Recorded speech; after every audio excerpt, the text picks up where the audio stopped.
As the holiday season is in full swing, adolescents are also experimenting with alcohol. The period is unfortunately an opportune moment for some to indulge, and it's important that parents and caregivers remain vigilant. Alcohol harm reduction activist Maurice Smithers joins us now to take a look at some telltale signs and tips for parents with teenagers in terms of what to look out for in case you are suspecting that your teenager is experimenting with alcohol or has a problem. Thank you very much, Maurice, for your time this afternoon. What do we know about young people in South Africa engaging with alcohol? Well, first of all, thanks for having me, on this important issue. First of all, we just need to understand that this is not a South African problem. Young people around the world will experiment with alcohol. Some at earlier ages, some at later ages. So it is a challenge that happens everywhere in the world.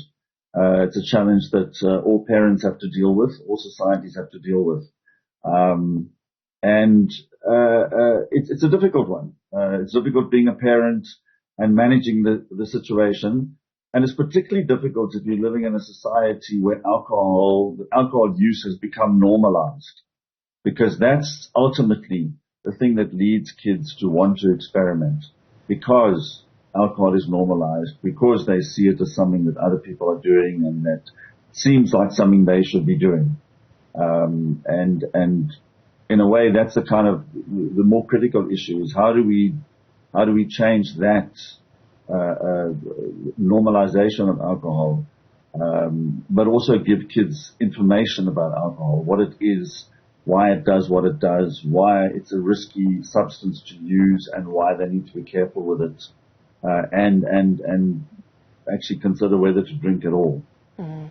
When you speak about some of the driving factors, including children seeing this being played out more so by sometimes adults and sometimes their peers, then it becomes normalized. You will have people who come from a school of thought that says, well, we also grew up seeing that, right? A lot of drinking holes, but you did not find young people engaging in alcohol. They had rather something to do about themselves, whatever it is that they had that kept them occupied. And so what do you say to those parents who say that is not an excuse, because I may have grown up to see someone abusing alcohol even, but that did not push me to experiment with alcohol? You know, I don't think with anything in society that you can make an assumption that because you behaved in a particular way, that therefore everybody will behave in that particular way. The reality is that for those people who say those things, they know that around them there were also people who were in fact using alcohol. There were people who were engaging in activities that they weren't engaging in. So I don't think it's helpful actually at all ever to say, you know, I didn't do this, so therefore why does somebody else do it? The driving forces in society are much deeper than that. It's things like advertising, which encourages the idea of drinking, even though the advertising agent, the liquor industry says that's not what they're doing. They say that they're trying to promote a brand, not to encourage people to drink. But that just doesn't make sense. Clearly, they are trying to build new markets all the time. And young people are particular targets because they want young people to replace the older people who are not drinking anymore, who are dying off. And the second thing is peer pressure, that people around you are putting pressure on you. And if you can resist that, that's wonderful. But many kids find it very, very difficult to do that. Mm. There are other factors like, are there other activities you can engage in? And in certain communities, under apartheid certainly, and even today, more impoverished communities, more disadvantaged communities don't have other activities young people can engage in. So alcohol, drugs, and other drugs becomes something else, something to do with your time. So I think we need to have a more understanding approach as to why these things happen, and then try to deal with that, rather than to moralize and say, well, it's up to kids to make the right decisions Fair on enough. their own. I don't think it works. Fair enough. Let's take a look at those certain communities. Newzroom Afrika's Zikona Chona has been doing a lot of work in Diepsloot, and recently she was relaying a story of how there's over 170 drinking holes in Diepsloot. It's a very tiny space. It's very complex with alleyways and informal structures, and you've got over 170 drinking holes. You've got more drinking holes than you do have schools or even hospitals or police stations. And so what do we need to understand about the history of drinking holes in South Africa, more so in these certain communities that you speak of? We'll get into today, but maybe let's take it back. What do we need to understand about the history of drinking holes in certain communities? Well, I think that's a very important point you're raising. One of the challenges we have in South Africa is that from about 1897 or so to 1962, black people in South Africa were actually banned from drinking what was called white alcohol, commercially produced alcohol.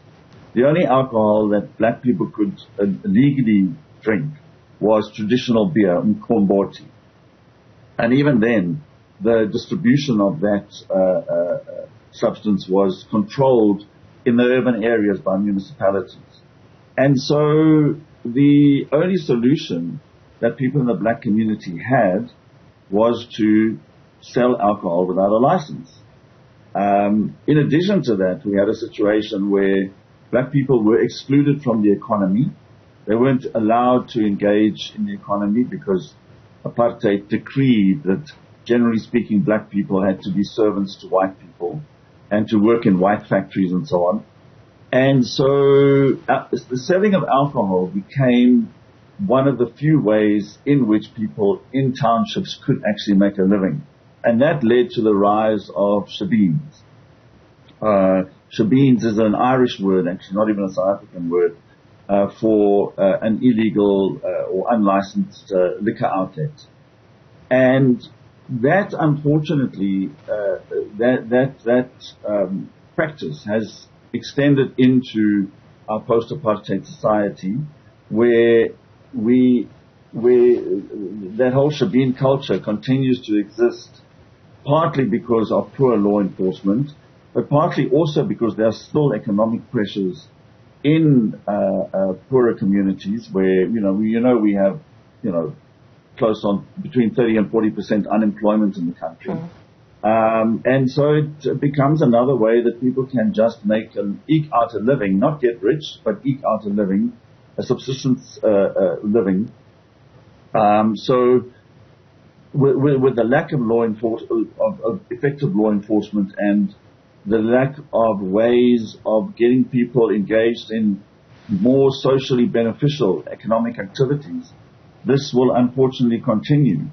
And you made a point, which I think I should also reference, to the fact that there are more liquor outlets than perhaps schools and police stations and so on. A study was done of Johannesburg, two regions of Johannesburg in 2010. The one was of Region D, which is Soweto and environs, and the other was of Region B, which is more upmarket areas stretching from Coronationville all the way to Randburg through the Parkview, Rosebank, etc. And they discovered that, and this is 2010, that there was 50% more alcohol available in Soweto than in Region B, but also that Region B, the privileged area, had something like 3 times the number of libraries and 4 times the number of recreation centers. So that means that in Soweto and environs in 2010, and it's probably still the case today, it's easier for young people in particular to get a drink than it is for them to engage in, recreational activities or to go and read a book in a library and educate themselves. So there's a lot of social challenges that are also drivers of young people turning to alcohol and other drugs. And if those are not dealt with at the same time as perhaps improving legislation, banning advertising, reducing the number of liquor outlets in communities, making sure all unlicensed outlets are closed. If we don't do all of those in a holistic way, we really are going to struggle to deal with this problem on an ongoing basis.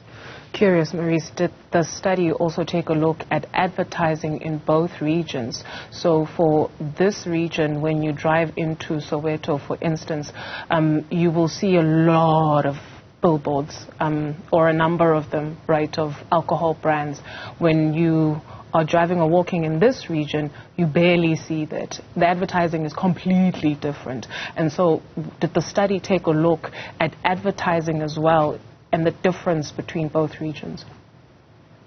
That particular study didn't do that, but definitely other studies have revealed exactly what you're saying, that you can go into places like Soweto, Alex, and so on, and you will see billboards in residential areas, along residential streets, quite close to schools, but you won't find that in the more privileged areas, what used to be the white areas. You'll find maybe some billboards along the motorways for alcohol, advertising alcohol. You might find some close to shopping centers and so on, but you're not going to find them dotted all over the neighborhood, particularly around residential areas, particularly near to schools. That is another problem, and it points to the fact that, and this is look, we all know this happens everywhere in the world, actually, that more impoverished communities, more precarious communities, there's a whole lot of ways in which those communities are managed less effectively, less efficiently, and with less interest, frankly, by the authorities. In any society in the world, you'll find that the authorities pay more attention to more privileged areas than they do to poorer areas, more precarious areas. So, there's a like I said, there's a whole lot of deeply embedded factors that are contributing towards this problem, which do need to be dealt with in a holistic way, but that requires the political will to actually deal with it in a holistic way. And unfortunately, we don't have that at the moment in the country. You speak of political will. Recently, the Premier of Gauteng, Panyaza Lesufi, caused a stir when he announced on his social media that a certain alcohol brand, they're going to be taking a look at taverns of the future. Unfortunately, we have not been able to secure an interview with him, not because of a lack of trying, but to our understanding. These taverns of the future, it's all about Wi-Fi or making them safe. That's about all the information we have, at least. And so when you speak of political will, when you have that kind of situation where politicians then are in partnership with alcohol brands to create taverns of the future and not necessarily close them down. And we understand that because you also spoke of the socio-economic benefits for those who run drinking halls, right, where it does take people through school, where it does sustain communities. But maybe when you take a look at the relationship between authorities and alcohol brands, is that healthy? It's not at all healthy, actually, and in fact, it is to be discouraged. In fact, in 2010, there was a cabinet decision taken. It was November 2010. A cabinet decision was taken that, in fact, all three spheres of government should avoid entering into partnerships with the liquor industry, because it was said that if they do have these partnerships, if they take money from the liquor industry or they do joint projects with the liquor industry, what will happen is it will compromise government's ability to carry out its legislative functions properly. And that was a very wise move on the part of cabinet. Unfortunately, we now have a situation where that has fallen by the wayside. We have a situation where right across government, in all three spheres of government, local, provincial and national, these partnerships exist and are entered into, and it's all to do with it's to do with economic development, really. I mean, this issue of Panyaza Lesufi entering into this agreement with Heineken. during COVID, Panyaza Lesotho is on record as having said not only that alcohol needs to be better controlled, he was actually calling for alcohol to be banned completely forever. Banned, no access at all forever, beyond COVID even. But now he's entering into this partnership. Now, on the face of it, it seems as though it's a good idea that you say, people are going to drink, there are going to be drinking holes, let's make them safe, let's make them pleasant. But the problem with that is that if of course you want that to be the case. So the law, in fact, should be structured in such a way that is guaranteed, so that anybody who goes to a place where they can buy alcohol and consume alcohol should know that it'll be safe, that it'll be clean, that there'll be no violence, it'll be well managed, it will be operating within the law. Of course, that's what we want.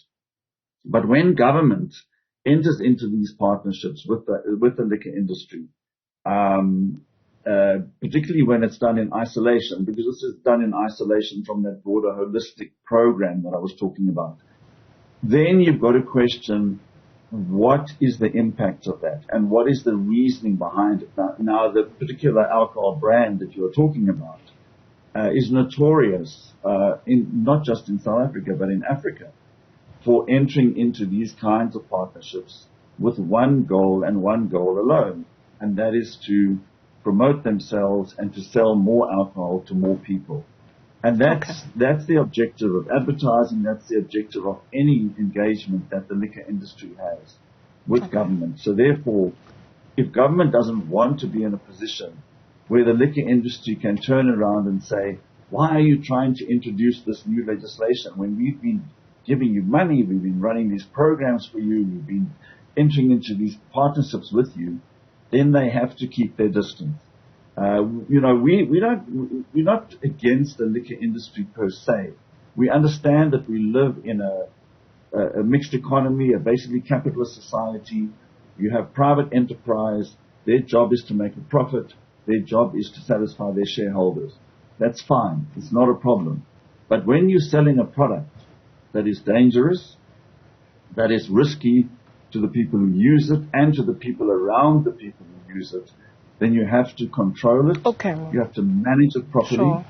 And you cannot allow your ability to do that as government to be compromised by these dubious relationships. I beg your pardon, because we are out of time. And again, the question is, how do you give tips to parents about children and children not abusing alcohol when it sounds like systematically the design is for that, or for people not to come out of that? And so perhaps that also needs to be taken a look at. Unfortunately, we cannot get your reply on that because we're out of time. Maurice, thank you very much for your time this afternoon. Maurice Smithers is alcohol harm reduction activist. More news.